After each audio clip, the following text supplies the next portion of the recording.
I want to thank for the kind introduction and this opportunity to speak at this seminar series. Um, so, so this is my plan of this today's talk. I basically will tell you two stories. The first one is kind of a previous work which will serve as an example of studying this connectivity and dynamics relation. And within this example, we will talk about one of the important bases that we will also use for the second part, which is the linear response theory. So, so my work is can be largely think of focusing on this, studying this question of relating the neural dynamics and this connectivity. So you can think about this as building a bridge between two kinds of data. One is about the neural activity data, the other is about the connectivity data among the neurons. So we want to understand what's the relation between the two. So at least in my perspective, this is generally a hard question. And we have a lot of challenges, or in some sense, negative results telling us this problem or building this relation is not trivial. So here I just point two classic examples on this. One is in the case where you have the anatomical connectivity, but there are really many parameters of the single neuron dynamics that will give you essentially the same network activities. And we have seen something similar to this in a much larger system of C. elegans with 300 or so neurons with similar observations where the information that we can obtain about the neural activity based on the anatomical connectivity information is quite limited. So how do we address this? How do we make some moderate progress? So the perspective that I take is you can think about the context of the model. The neural network model I'm going to consider will be a large circuit with many neurons. So you can think about this as a part of brain area, or as you can think about it as a patch of neurons within a cortical layer. So that's the context I'm going to imagine this. And within this context, the strategy that we took is to reduce this relation not at a neuron, not at a neuron to neuron level or connection to connection level, but rather reduce it to a statistical level. So we will try to describe the neural activity in terms of average firing rate across all the neurons in the population. Or you can think about at the higher level, a second order information, which is about the pairwise correlation, which we'll talk more in a second. And on the other side, when you look at the connectivity, we try to do similar things. So we'll not try to relate to the exact connectivity matrix, including all the pairs of connection information, but try to describe the connectivity at the statistical level. The simplest will be the connection probability. So the hope is once we reduce to a statistical level, this is easier to, we can make some analytical progress on this at this level. And on the other hand, the information at the statistical level are relatively easier to obtain experimentally. So you can easier to measure the neural activity at the statistical level and also for the connectivity as well. So what in particular, so for this first part, the example I'm going to look at is going to focusing on the pairwise correlation description of the neuronal dynamics. So you can think about this as a second order information beyond what you already know from the firing rate.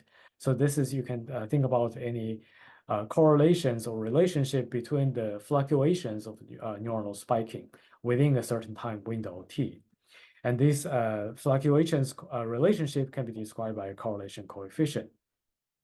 So this type of pairwise correlation has been intensively studied in the literature for the reason that the structure of these correlation may affect how the ability of a population of neurons to encode information.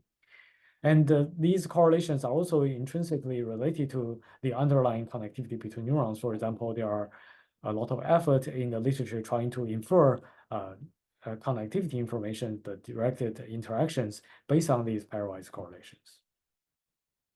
So what about the connectivity aspect? So as we said, we also want to consider statistical descriptions of the connectivity. So the simplest one would be this connection probability description of a recurrent neural network. So you can ask what is the probability for any pair of neurons to be connected within a recurrent neural network.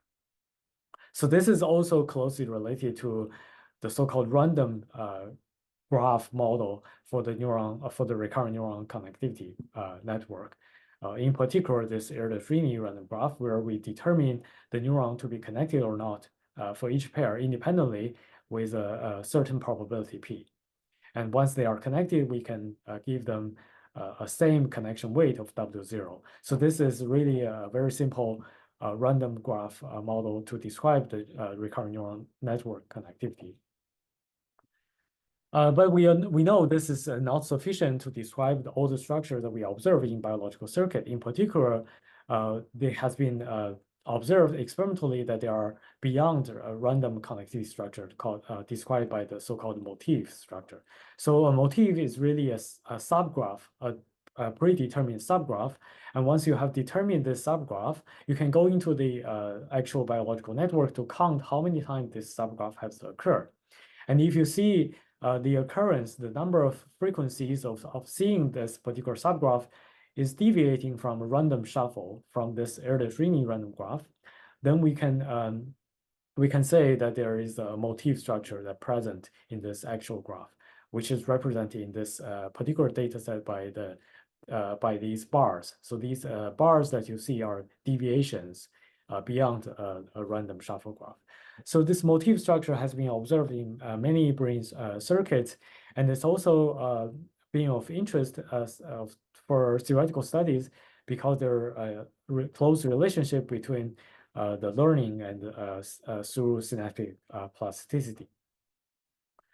So we have talked about the statistical description that we want to study. On the left-hand side, for the dynamics, we are focusing on the pairwise correlation between the neurons. In particular, we want to look at their average across this population.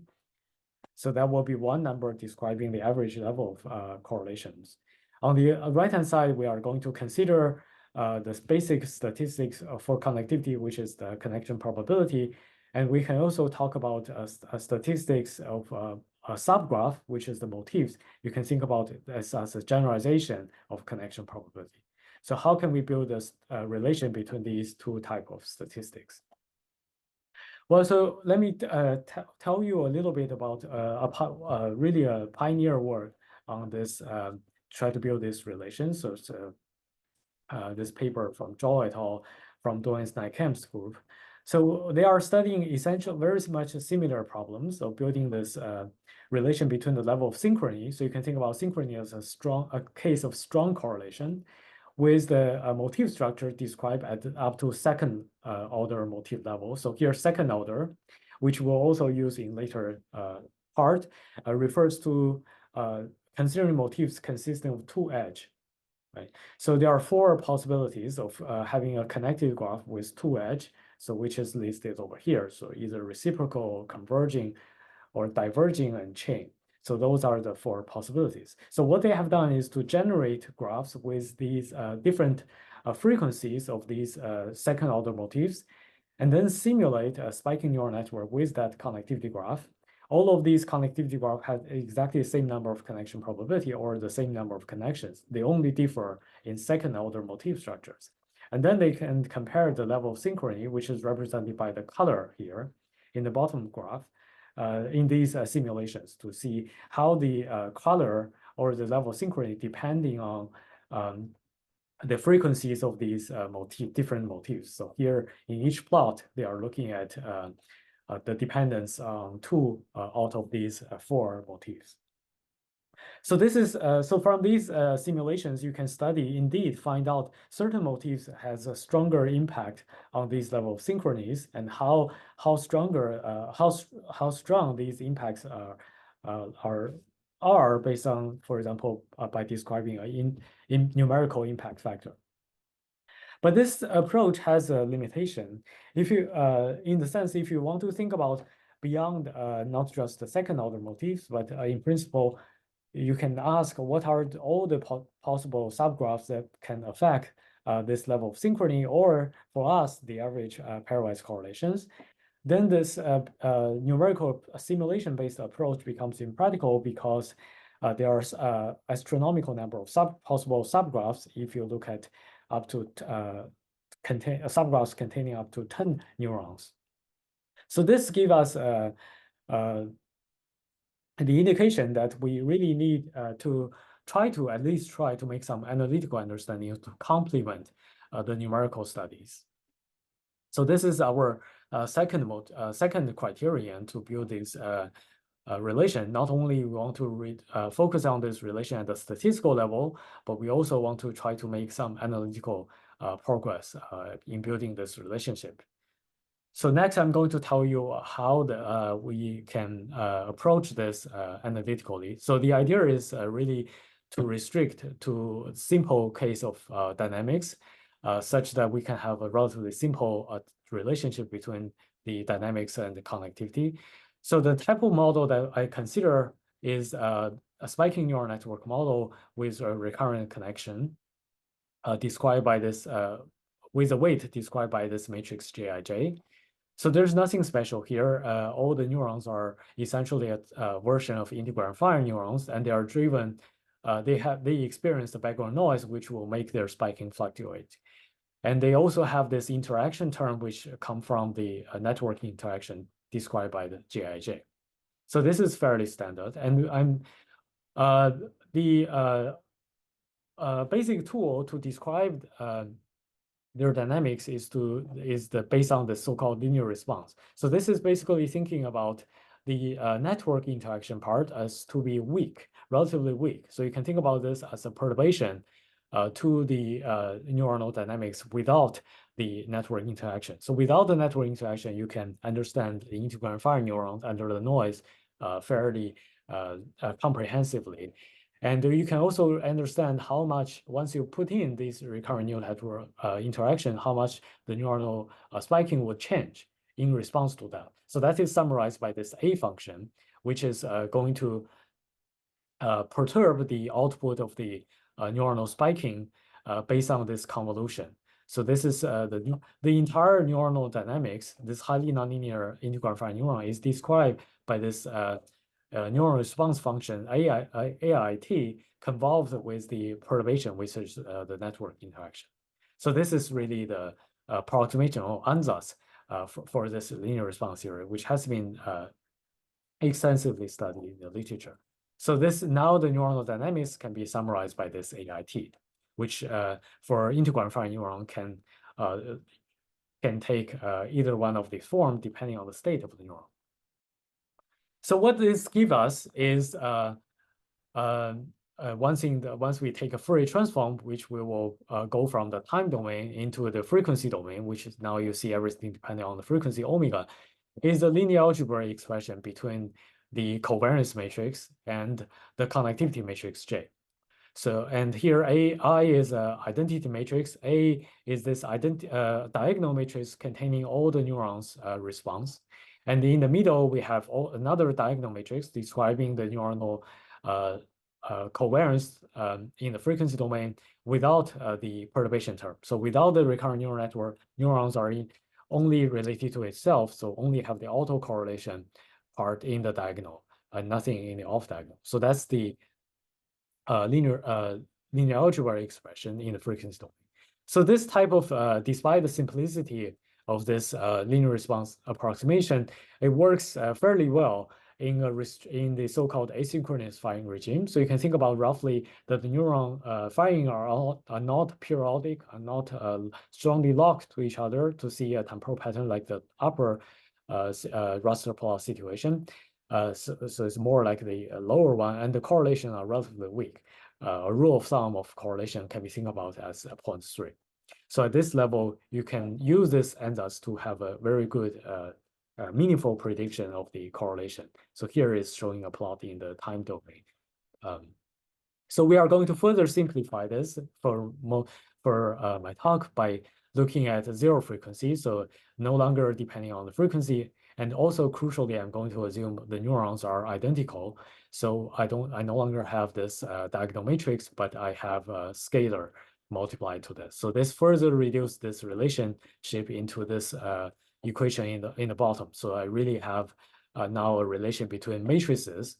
So on the left, I have the so-called pairwise correlation matrix or covariance matrix at the long time window. So this window of t of counting spike fluctuations will become goes to infinity. So in practice, larger than 50 milliseconds will be considered long enough. So other longer than that will settle. So you can think about this as roughly corresponding to the temporal resolution at the calcium imaging.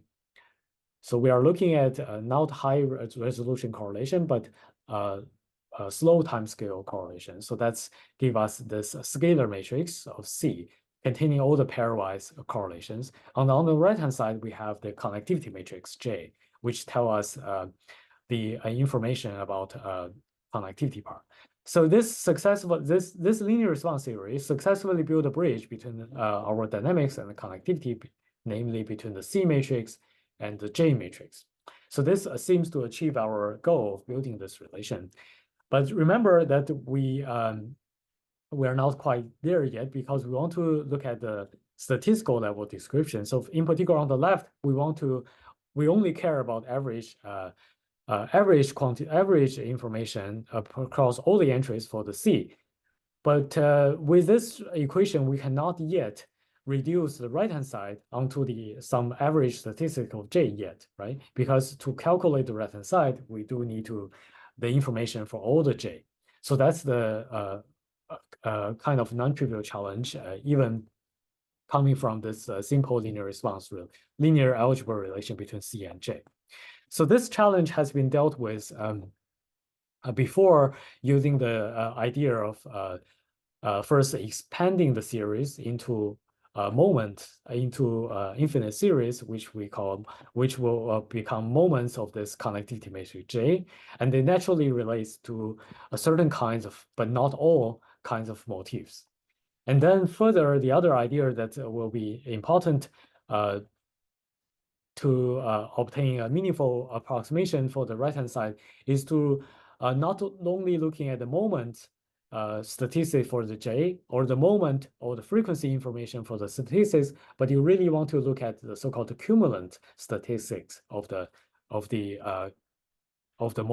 motifs. So this is roughly speaking, try to describe the true graphical structure of the motifs beyond what you can describe by the smaller motifs based on decompositions. So without going to the detail, so these two ideas are both essential. Once you go to the motif cumulant description, you can indeed obtain a good matching between the prediction of the average correlation based on the only the second order motif cumulant, which will be the quantity of the y coordinate, which is matching closely with the information that the average correlation you get from simulation using all the connectivity information, which is the x coordinate. So you see the dots for many of the different networks lie closely to the diagonal, so that's showing that this multi-cumulant based on based prediction is very useful.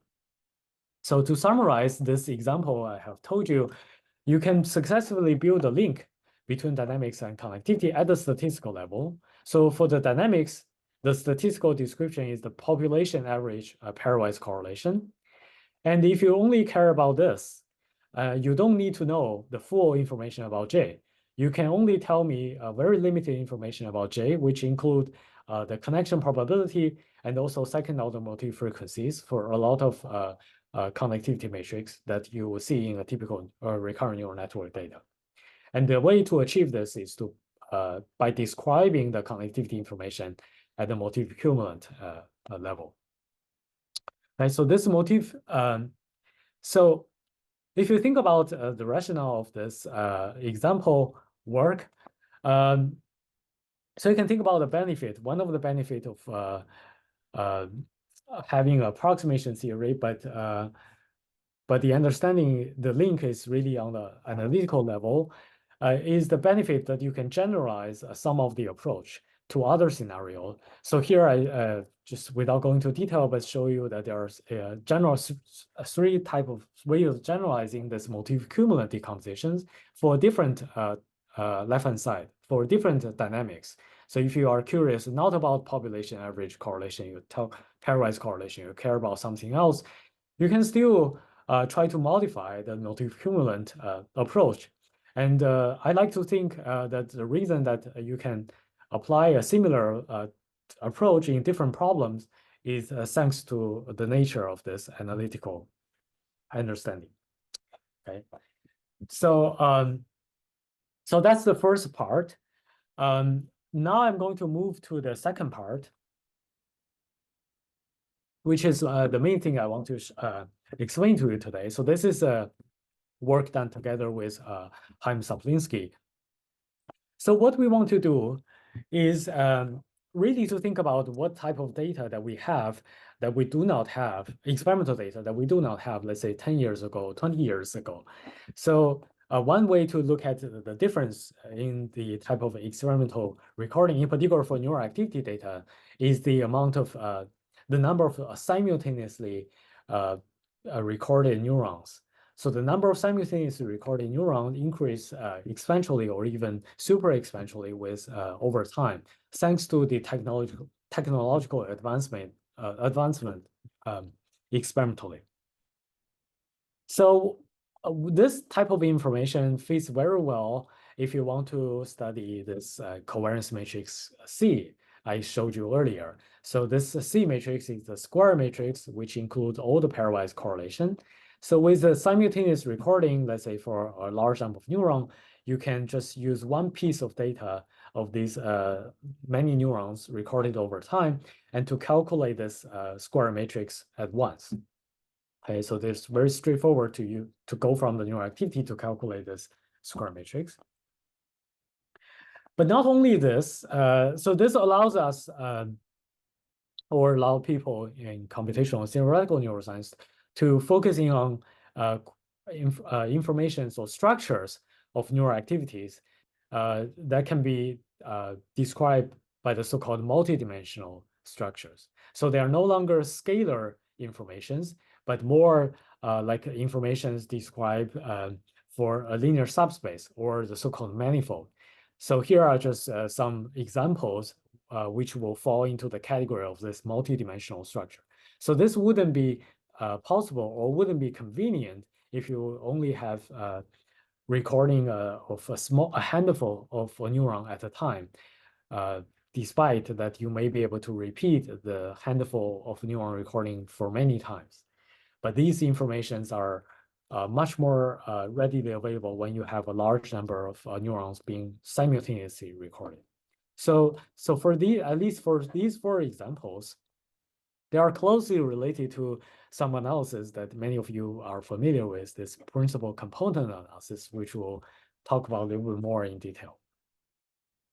So how does this new type of simultaneous recording of data, if we will make us to reflect on the first part, the example of average pairwise correlation. So what's not sufficient for that relationship between average pairwise correlation? So one way to think about this is to think about the so-called marginal versus joint descriptions of this covariance matrix C. So imagine that I have this covariance matrix C calculated from the simultaneous recording of experimental data. So you can ask about marginal descriptions, which will looking at similar to looking at the distributions of this CIJs, all these entries in this covariance matrix. So you can draw a histogram of these CIJ entries. So once you have this distribution of CIJ, you can ask about, okay, where is the mean of this CIJ? So this is roughly the average correlation that I've told you in the first part, right? But you can also ask more information. So here I see a distribution width, right? So this distribution has a variability, has a spread.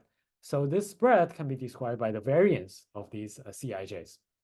Okay? Indeed, this has been studied in the literature as well. So these type of information are informations that about the CIJ. So this can be think about as looking at the distribution for the CIJ variable, one of the CIJ variable at a time. So this is why we can refer this as a marginal description. So what would not be marginal description? So beyond the marginal description, you want to look at the multiple CIJs together. So this type of description, the joint description, should rely on not individual entries, but multiple entries of C, or in the extreme, depending on all the entries of these CIJs. So this should be some quantity that requiring the information about all the CIJs. So one example of this type of joint description is the eigenvalue of this matrix C.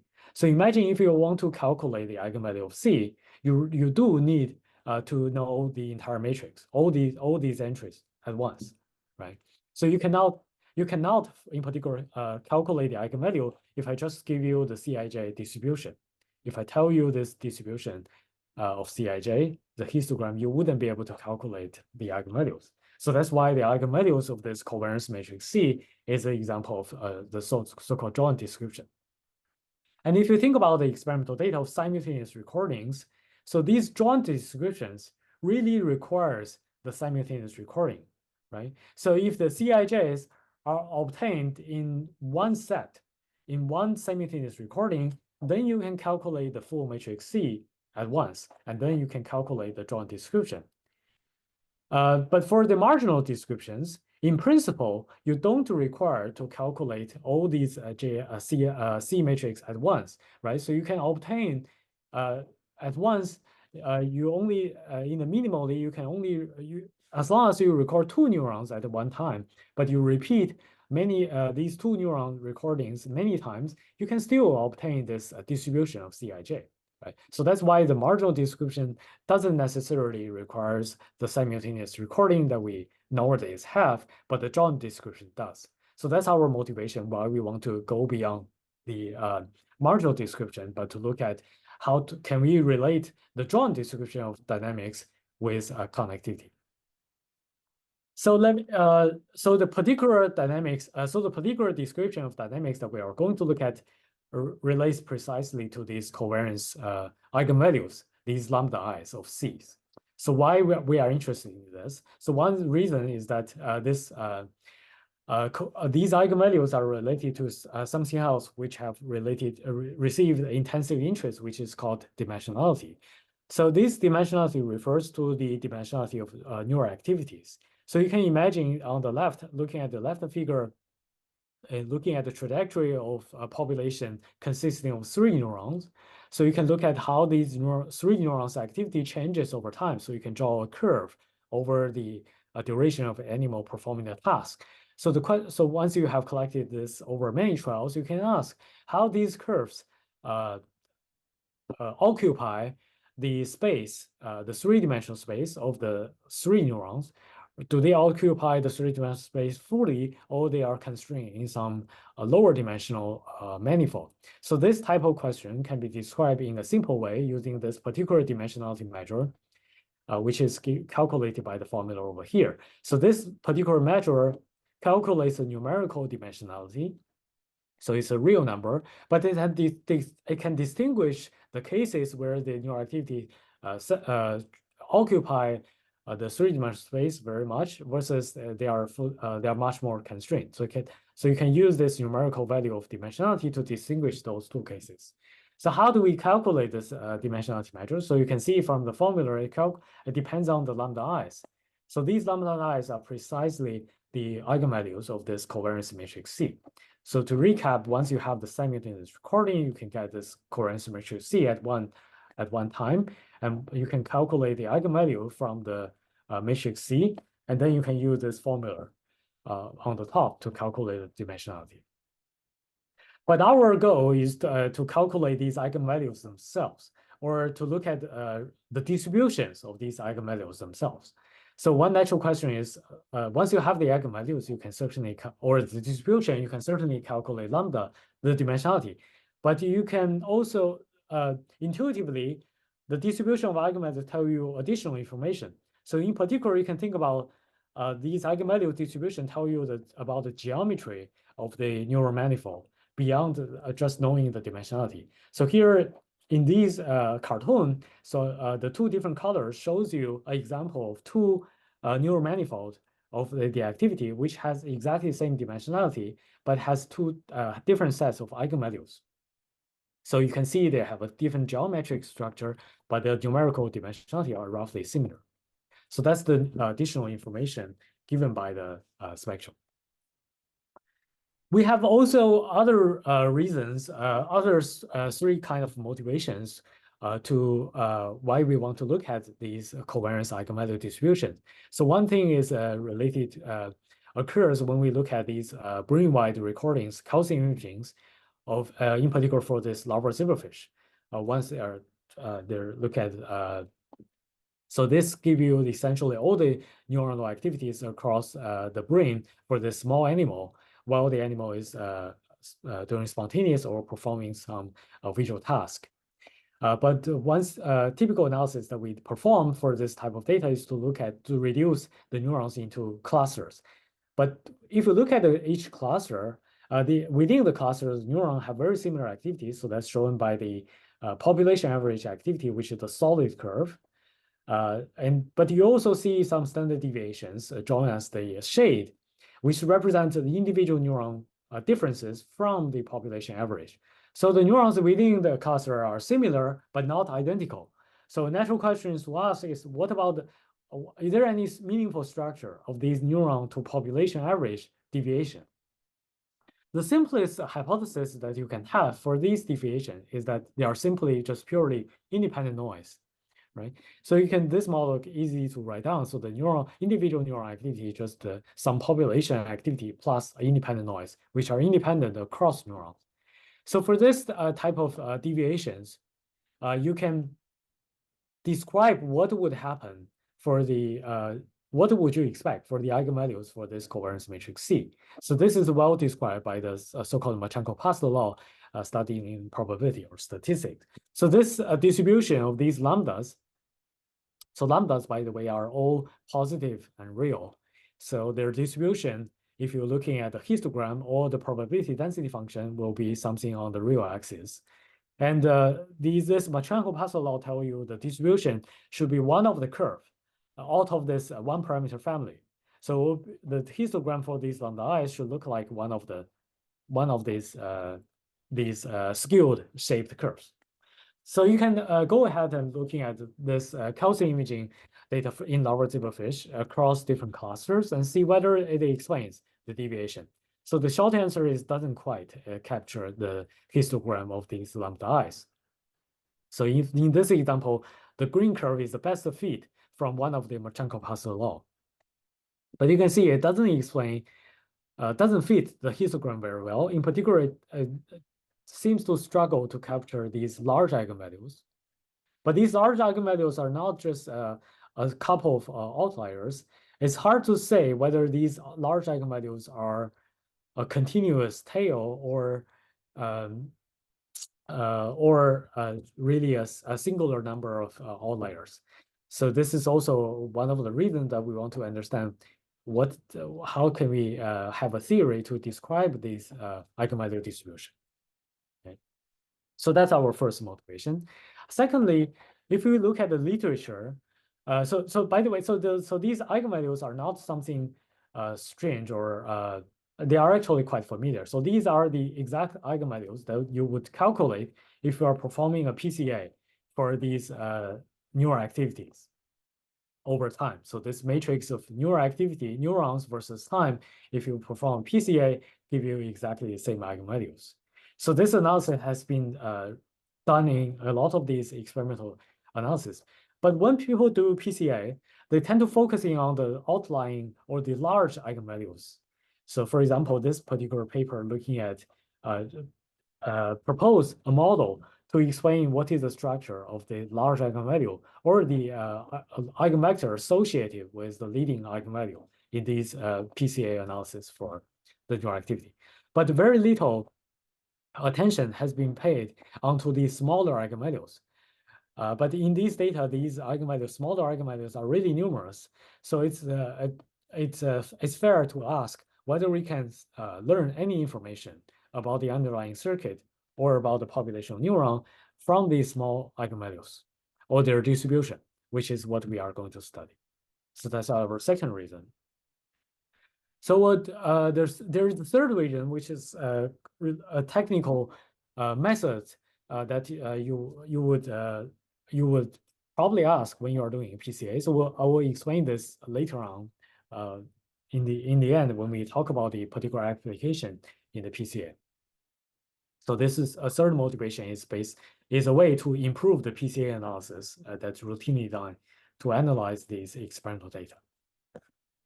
Okay, so to recap, now is our goal is to build a relation between dynamics and connectivity. On the left, now we have a joint description.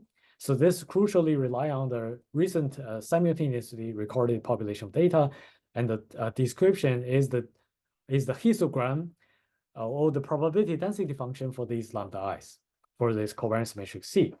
And on the right-hand side, we want to know what are the relevant statistics of the connectivity J that can determine this histogram or the distribution of lambda I. So we have two rules that we want to build this relation. So one is that it has to be a statistical level distribution. The other one is we want to get analytical understanding. Okay, with a compromise of considering the simple case of dynamics and making approximations. So the network model, the first network model I will tell you or started with is actually based on random connectivity.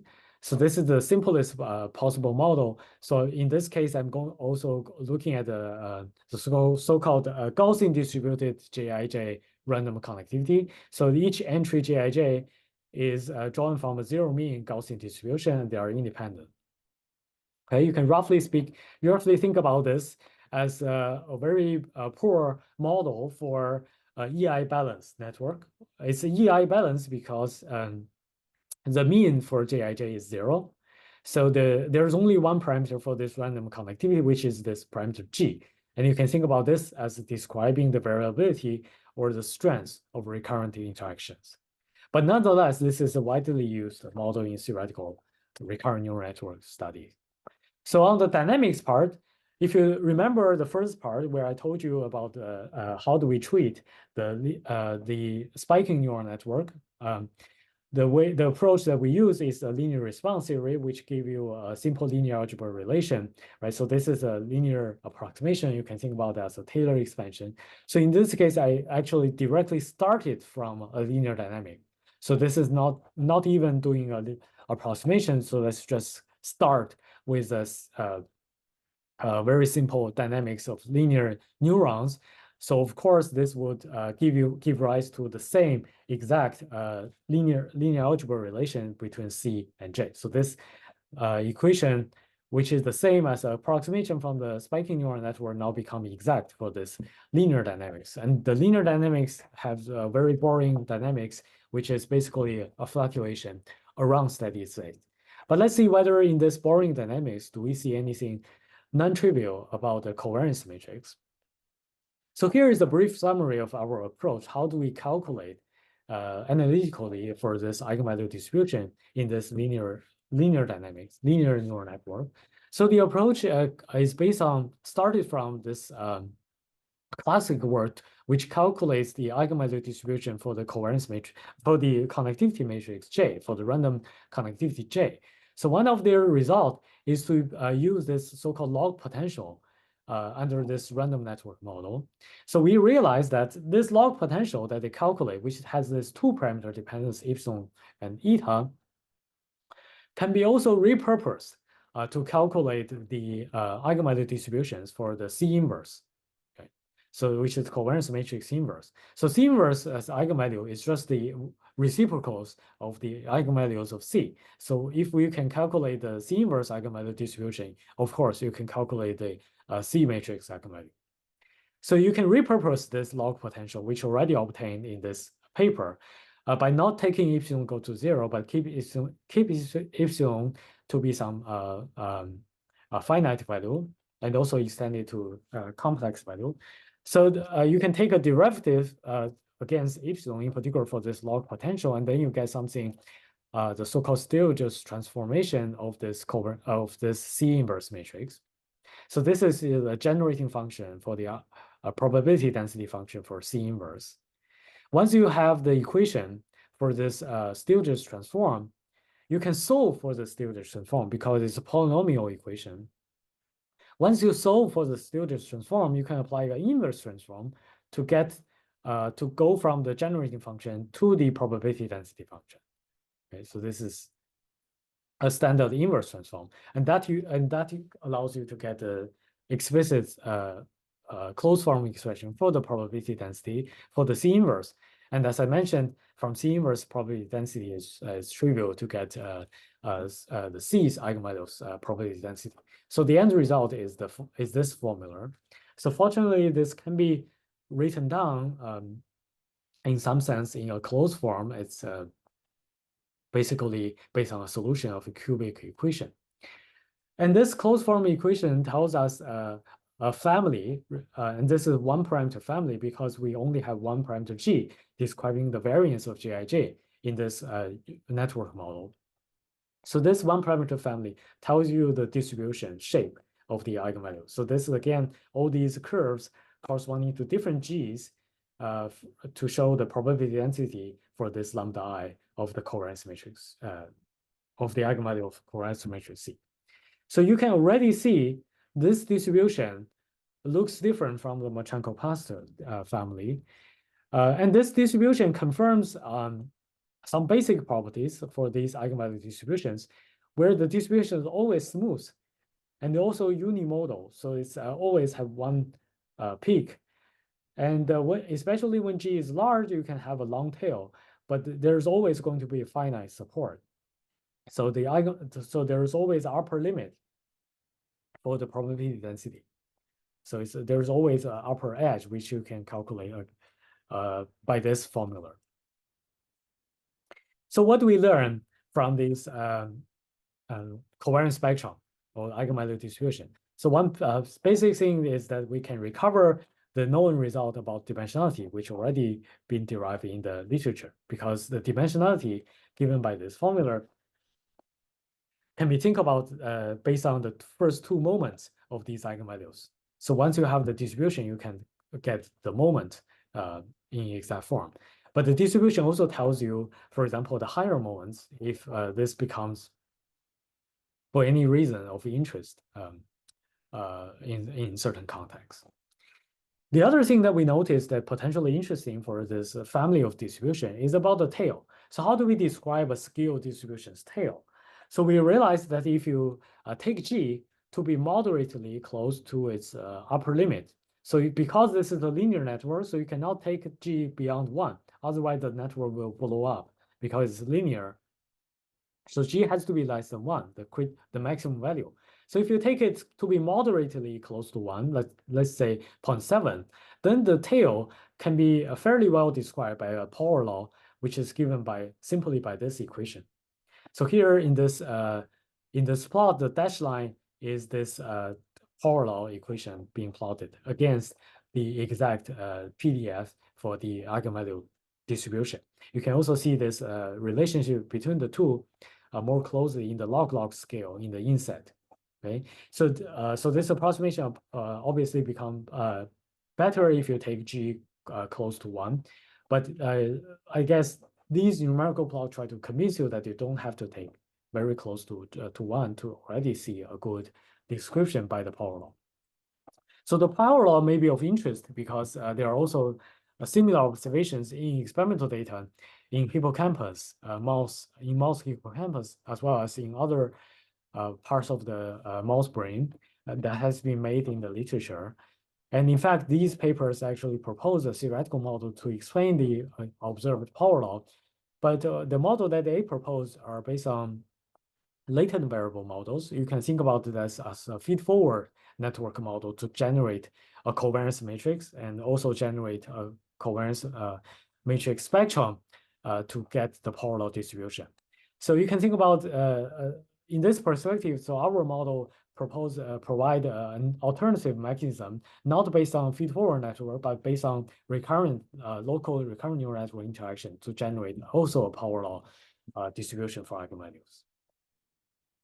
So that's the basic model for random connectivity. You can also ask what you can do beyond random. So given the first part, it's not surprising to ask what motif structure would modify this eigenvalue distribution. So let's consider second order motifs as before. So again, motifs with two edges. So one of the key way to study this is to have a connectivity model JIJ, which incorporates these second order motifs. So we use a particular joint Gaussian JIJ model to parameterize exactly these four motif strengths. So with the four motifs, now in principle, you should have 5 parameters that would potentially change the covariance matrix spectrum.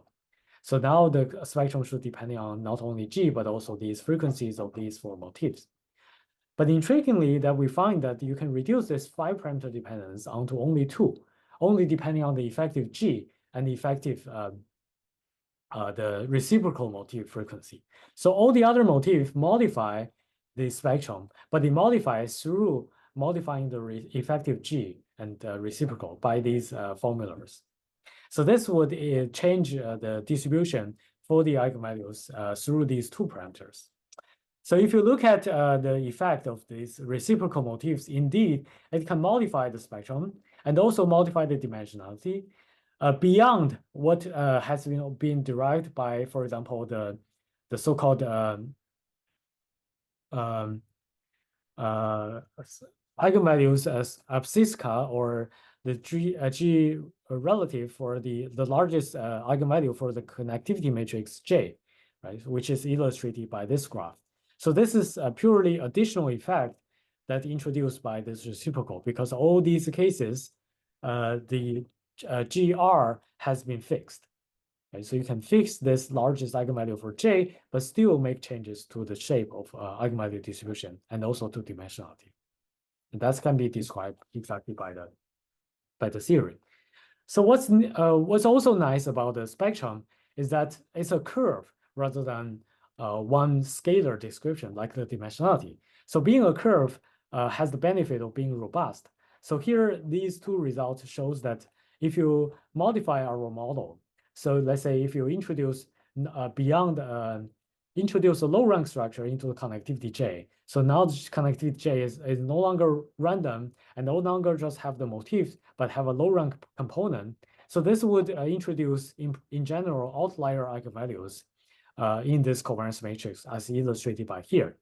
But our theory can show that the bulk spectrum, which is the continuous part, still being perfectly described by the previous theory. And we can also have a prediction for the location for the exact outlier.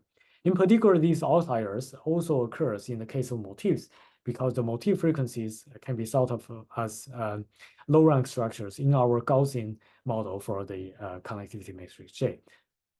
So their outlier effect can also be exactly described. So the rest will be a few generalizations, additional generalization for the model.